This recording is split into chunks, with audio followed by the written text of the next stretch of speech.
नमस्कार, मैं शंभू कुमार सिंह और आप देख रहे हैं नेशनल दस्तक। ये जो वीडियो आपने देखा ये ज़्यादा दिन पहले का वीडियो नहीं है, 6 साल पहले का वीडियो है जब इस देश में कांग्रेस की सरकार थी और बीजेपी विपक्ष में थी। एक बार फिर से देखिए इस वीडियो में किस तरह से प्राइस हाइक को लेकर विरोध प्रदर्शन हो रहा है। लेकिन आज जब आप विरोध प्रदर्शन करते हैं तो आपको देशद्रोही, राष्ट्रद्रोही और न जाने क्या क्या कहा जाता है।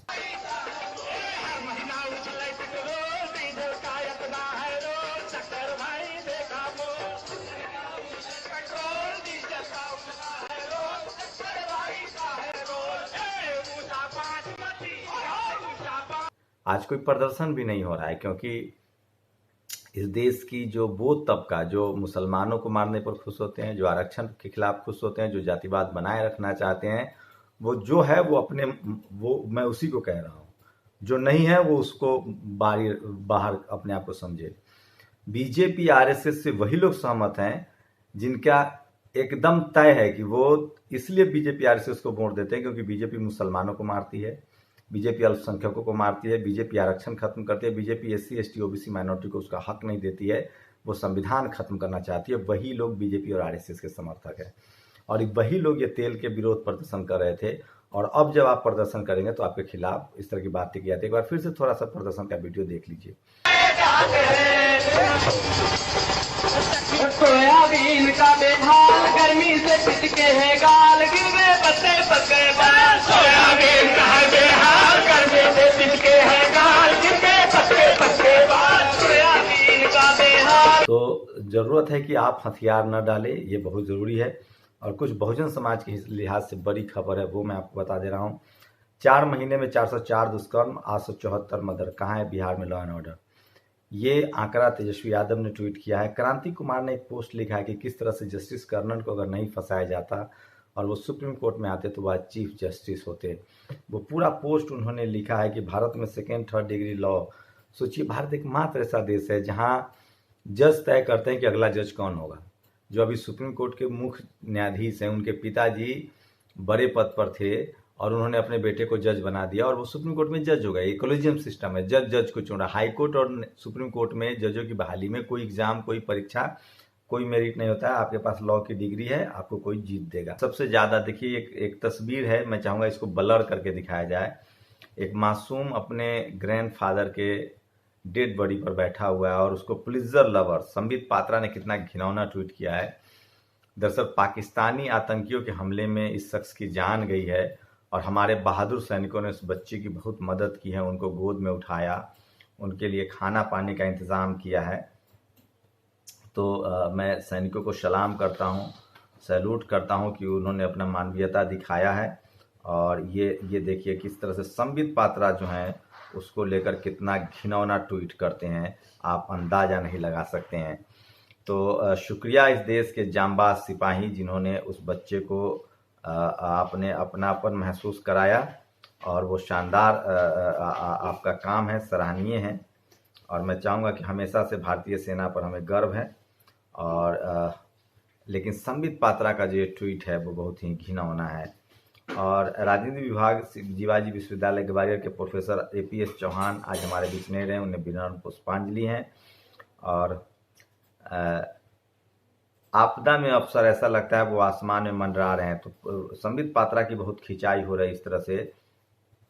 और विमल बरून का एक आर्टिकल छपा है आज अखबारों में कि किस तरह से अगर कल अमेरिका से टेंशन होगा तो ये यूट्यूब, फेसबुक, ट्विटर सब बंद कर देंगे। कितना आसान नहीं है ये। और एक और शख्स जो है TV9 भारतवर्ष के पत्रकार रमेश रंजन, उनकी हालत गंभीर है कोरोना से। और प्रधानमंत्री को लेकर राजेंद्र पाल गौतम जो दिल्ली सरकार के मंत्री, उन्होंने एक बड़ा सवाल उठाया कि बलगुरिया के PM के इस उदाहरण को आदर्श बताकर आपने प्रेरणा दी, लेकिन चुनाव 2019 के दौरान PM का हेलीकॉप्टर जांचने वाले IAS को चुनाव आयोग ने निलंबित क्यों किया? प्रशासन अगर सत्ता के आगे झुकने की बजाय देश के संविधान के सामने झुके तो ही आदर्श संभव है, जरा गौर कीजिए। तो उन्होंने एक वीडियो शेयर किया प्रधानमंत्री का 45 सेकंड का, 2 विंडो में उसको भी दिखाएंगे। जुर्माना इसलिए लग गया क्योंकि वो सार्वजनिक स्थल पर मास्क पहने बिना गए थे। और ये राजेंद्र पाल गौतम ने प्रधानमंत्री से सवाल पूछे हैं। और आज सोशल मीडिया पर सबसे ज़्यादा तस्वीरें ट्रेंड हो रही है। जो एक बच्चा जो जब मिस्र की माफ़ कीजिएगा, जब सीरिया में ISIS का कब्जा था और जो उनकी वो बच्चा, और मैं चाहूँगा दोनों तस्वीरें ब्लर करके लगाई जाए।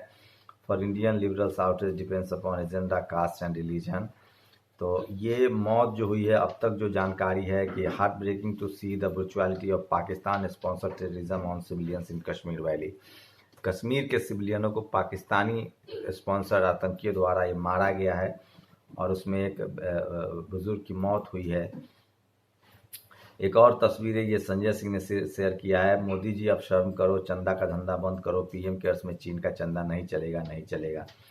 तो ये है। और नितिन राउत ने एक बड़ा फैसला किया है, बहुजन समाज से हैं, महाराष्ट्र के बिजली मंत्री। उन्होंने कहा है कि अगर आपके पास पैसा नहीं तो पूरे बिल का 1/3 बिल ही चुकाए, आपकी बिजली नहीं काटी जाएगी।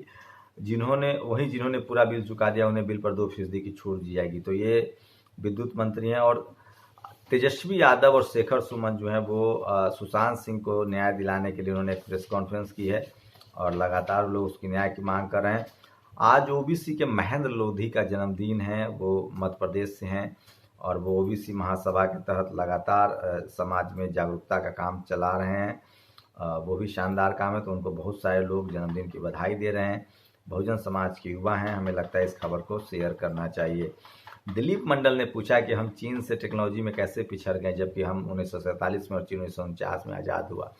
सोचिए, इस देश में एक जाति विशेष के लोगों ने पढ़ाई लिखाई पर कुंडली मार ली, IIT IIM, और उन्होंने न वॉशिंग मशीन बनाई, न कुकर बनाया, न फ्रिज बनाया है। कोई आविष्कार भारत में नहीं हुआ है। सोचिए कि इसकी वजह क्या है? इसकी वजह है जाति। जब आप जैसे मैं किसान हूँ, आप मुझे पढ़ने लिखने देंगे और मुझे हल चलाने के पड़ते हैं मुझे, तो मैं कोई नया तरीका सोचूंगा। जैसे कुकर का आविष्कार किसने किया होगा? जो किचन में खाना बनाता होगा और वो पढ़ लिख जाएगा, उसको तकलीफ होगी तो वो कोई तरीका सोचेगा। तो यहाँ जो लोग, यहाँ तो इन्होंने जाति बना दी थी। वॉशिंग मशीन के बदले एक जाति बना दी जो कपड़ा साफ करेगा। टॉयलेट क्लीनर बनाने के बदले इन्होंने एक जाति बना दी जो टॉयलेट साफ करेगा। मतलब गाड़ी बनाए, गाड़ी इसलिए नहीं बना पाए कि उन्होंने एक पालकी ढोने वाली जाति बना दी। और जो सब स्कूल जो न हल जोतना जानता है, न कपड़ा साफ करना जानता है, न जूता बनाना जानता है, न जो कारपेंटर का काम जानता है, न बिजली का, जो कोई काम ही नहीं जानता है, पेट निकाल के और वही स्कूल कॉलेज जा रहा है। तो जिसको कभी मेहनत ही नहीं करनी पड़ी, वो पढ़ लिख के क्या करेगा? कुछ नहीं बनाएगा। अगर इस देश में SC ST OBC के लोग जो हल जोतते हैं, जो जूता बनाते थे, जो कारपेंटर का काम करते हैं, अगर इन लोगों को पढ़ने लिखने दिया जाता तो सारे आविष्कार होते इस देश में। लेकिन इस देश में जो कामचोर थे, जो निकम्मे थे, उन्होंने जातीय श्रेष्ठता की वजह से पढ़ाई लिखाई पर कब्जा किया और वहां जाके बस पेट भर खाना खाते हैं, पसर के सो जाते हैं और कुछ नहीं करते हैं। इनके दिमाग में सिर्फ जातिवाद चलता रहता है और इसीलिए भारत में कोई खोज नहीं हुआ और इसीलिए चीन हमसे आगे निकल गया। जब कोई महिला जो घर में किचन में खाना बनाती है, उसको जब आप पढ़ने लिखने दीजिएगा, तभी तो वो ऐसे ऐसे टेक्नोलॉजी की खोज करेगी ताकि उसका काम आसान हो। तो मेहनत कश लोग को अगर पढ़ने दिया जाता तो वो ज़्यादा बेहतर होता। दिलीप मंडल यही बात कहने की कोशिश कर रहे हैं जो मैंने आपको सरल भाषा में समझाया है और इसीलिए मैं कहता हूं कि इस देश के लोगों को समझना पड़ेगा। आज अखिलेश यादव की भी का जन्मदिन है, उसको भी लोग बधाई दे रहे हैं। और मैं एक और कल ओम प्रकाश वाल्मीकि जी का जन्मदिन था, उनकी एक कविता सुनाऊंगा आज मैं, जो मेरे लिए बहुत फेवरेट है। और आगे दिलीप मंडल लिखते हैं, जिस देश में पालकी ढोने से लेकर कपड़े धोने तक के लिए जातियां हो, वो देश कार और वॉशिंग मशीन का आविष्कार कर ही नहीं सकता। भारत में अब तक कोई आविष्कार नहीं हुआ, जानिए क्यों। तो वो उन्होंने एक लंबा लेख लिखा, उसको पढ़िए। चंद्रशेखर रावण ने भी उनको दिया है बधाई, अखिलेश जी को। गठबंधन की बात चल रही है चंद्रशेखर रावण और अखिलेश यादव और तेजस्वी यादव के साथ। 53 more border security forces personnel have tested positive for कोविड-19। तो 19 और जो कोविड-19 53 और BSF के जवान को कोरोना हुआ। एक तस्वीर बहुत सुंदर शेयर कर रहे हैं लोग। पारिवारिक एवं सामाजिक स्वीकृति से अंतर्जातीय विवाह उदाहरण पेश करते हुए समाजवादी व्यवस्था को दरकिनार करते हुए दीपक पटेल OBC एवं कुमारी प्रीति SC। तो शेड्यूल कास्ट और OBC के बीच बेटी रोटी का संबंध हो रहा है। ये तस्वीरें कब बहुत शानदार है, इसको जरूर अपने फ्रेम करवा के रखवाइए। और ये वीडियो देखिए, बीजेपी के लोग कैसे पहले विरोध करते थे और अब विरोध नहीं करते हैं। और एक नई खबर अजय कबीर ने दी है कि स्पेन में शोधकर्ताओं को सीवेज के सैंपल में कोरोना वायरस मिला। यह सैंपल मार्च 2019 में बार्सिलोना के सीवेज से लिया गया था। वुहान में इसी कोरोना वायरस का पहला केस दिसंबर 1919 में मिला था। इसका मतलब है कि कोरोना यूरोप से फैला है, स्पेन से।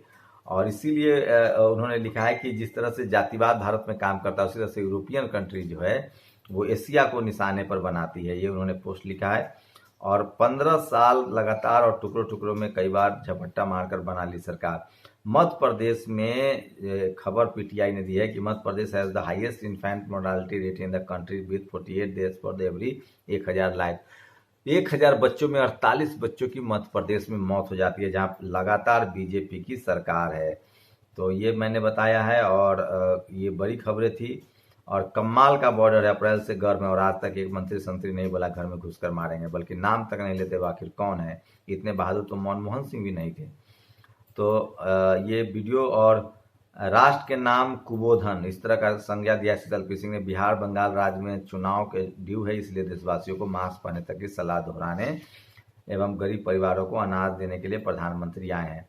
तो जिस तरह से प्रधानमंत्री को लेकर लगातार सवाल उठ रहे हैं कि वो कोरोना में भी राजनीति कर रहे हैं और चुनाव की तैयारी में लगे हुए हैं। और अब मैं ओम प्रकाश वाल्मीकि जी जो थे, जो 30 जून 1950 को जिनका जन्म हुआ और 17 नवंबर 1913 को जिनका परिनिर्वाण हुआ, मैं उनकी एक कविता सुनाऊंगा जो हर बहुजन को समझना चाहिए, सुनना चाहिए। और उनको उनके जन्मदिन पर हम सब लोग याद कर रहे हैं।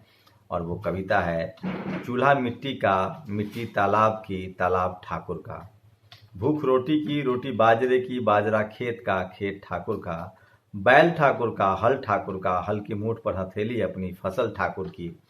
कुआं ठाकुर का, पानी ठाकुर का, कुआं ठाकुर का, पानी ठाकुर का। खेत खलिहान ठाकुर के, गली मोहल्ले ठाकुर के, फिर अपना क्या, गांव शहर देश। ओम प्रकाश वाल्मीकि।